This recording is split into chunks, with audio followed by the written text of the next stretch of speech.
Game Tales Concierge season. Anyway, hey everybody, what's up? This is Retrokid Reviews. Not doing my usual rumor for the Red Hood stuff. And you already know the view. I absolutely need to get new yeah, there we go. That'll work for lighting. Light bulbs, because I think I'm running down to my last one as far as natural lighting goes.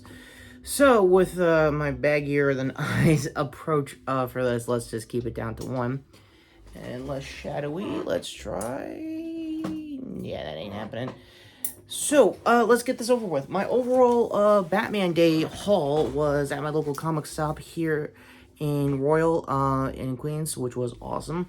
I think most of the books that were available were 20% off, and the only one I want to get ahead of before we get to the main comic here is the sampler slash the, what I'm covering my finger up here, the now canceled Red Hood solo run that was going to have him and Huntress, I guess, run around and do like a solo adventure in New Orleans. Long story short, I am very much aware of the writer of this book got it canceled due to recent events and incidents that I'm going to try my best not to talk about here in my video.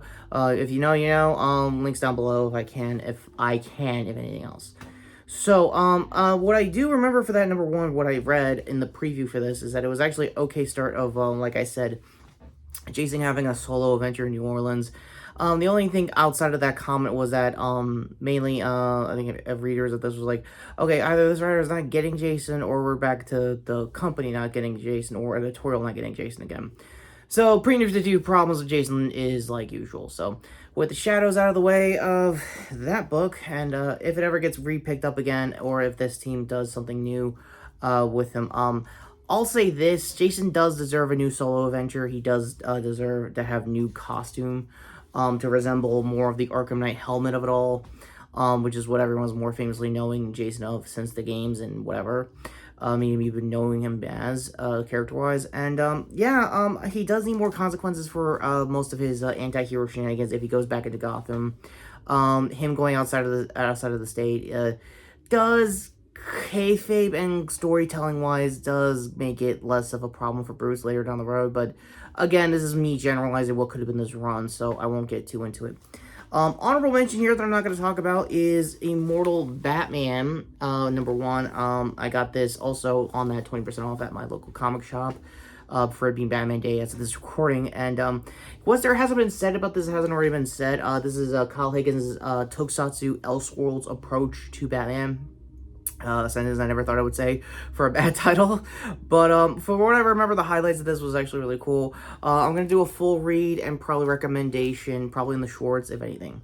So with that said, let's get to part 1 of 2 of this now legendary crossover. This is Batman and Batman and Deadpool, written by Zeb Bowles, Greg Capullo, Tansen, and Sinclair for arts, and I'm pretty sure other lettering and technicals that I don't have time to talk about. So, this book is legitimately good for what it is. You basically get a good showcase of essentially really decent Batman and Deadpool first appearance, kind of like, okay, we don't know each other, but we're gonna make this work somehow, kind of shenanigans, especially on the Deadpool side of things. Outside of that, Wade doesn't really know too much about DC, which is ironic. If you've seen the Deadpool movies, he's very adamant about taking shots at DC, given Ryan at the time in all 3 of those movies. Outside of that, comic him not so much. I'm pretty sure that might have been an intercompany kind of decision to make him know less about the DC universe later down the road. I won't go into specifics of the backup stories that came into this. My 2 favorites was the Jeff and Crypto silent wording one-shot of just them meeting up and having a volleyball game, and both Gwenpool and Supergirl getting them dinner. A cute backup for the kids. If you're gonna read that with any of the backups, that'd be the one I would recommend for parents that gotta read that to the kids. My second favorite backup was obviously the Green Arrow and Daredevil team up backup story that I might actually do a dedicated short to discussing more about that. For those who don't know, it was written by Kevin Smith, who was very known for writing both characters throughout his time in the comic industry throughout the 2000s in between Clerks movies.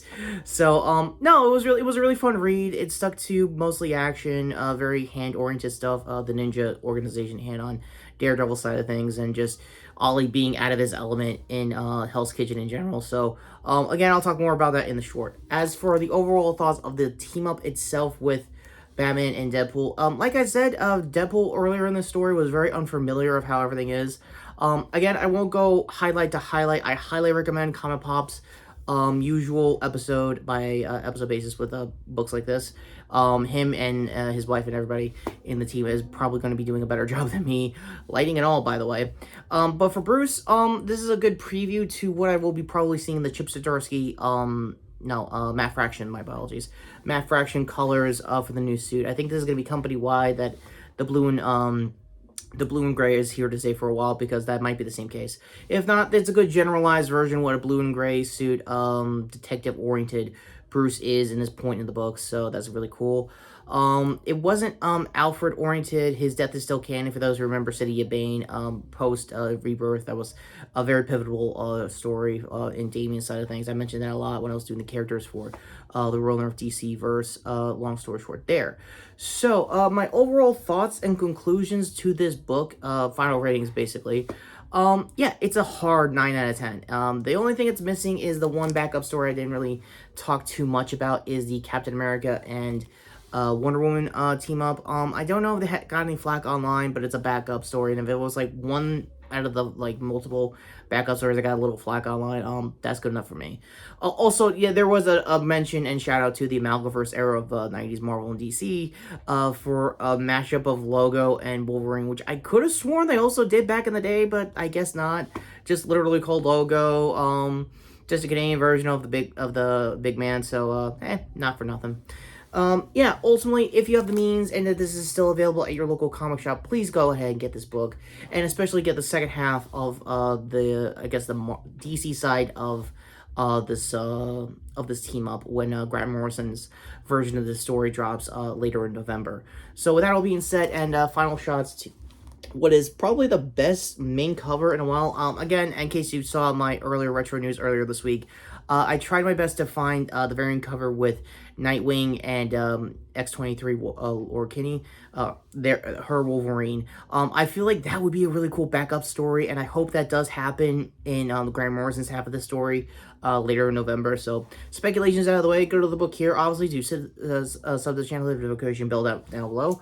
Hands here to my end cards for my previous video, which I mentioned earlier, was my retro news covering up everything leading up to this book's release and my review later this week. Well, now today, as of this recording. And yeah, go to my other hand here for the shorts playlist for my obvious catch up for Critical Role news, because I am very much aware the trailer dropped for campaign 4. I already talked about it in the shorts, so go to that. Totally not gonna burn my way through to my shirt and looking like base gear for the closeout 2025, hopefully. To sub to the channel, like I said earlier, and hit the notification bell down below. I don't know if hype points are becoming a thing for YouTube among the manyest changes of this platform last almost 20 years.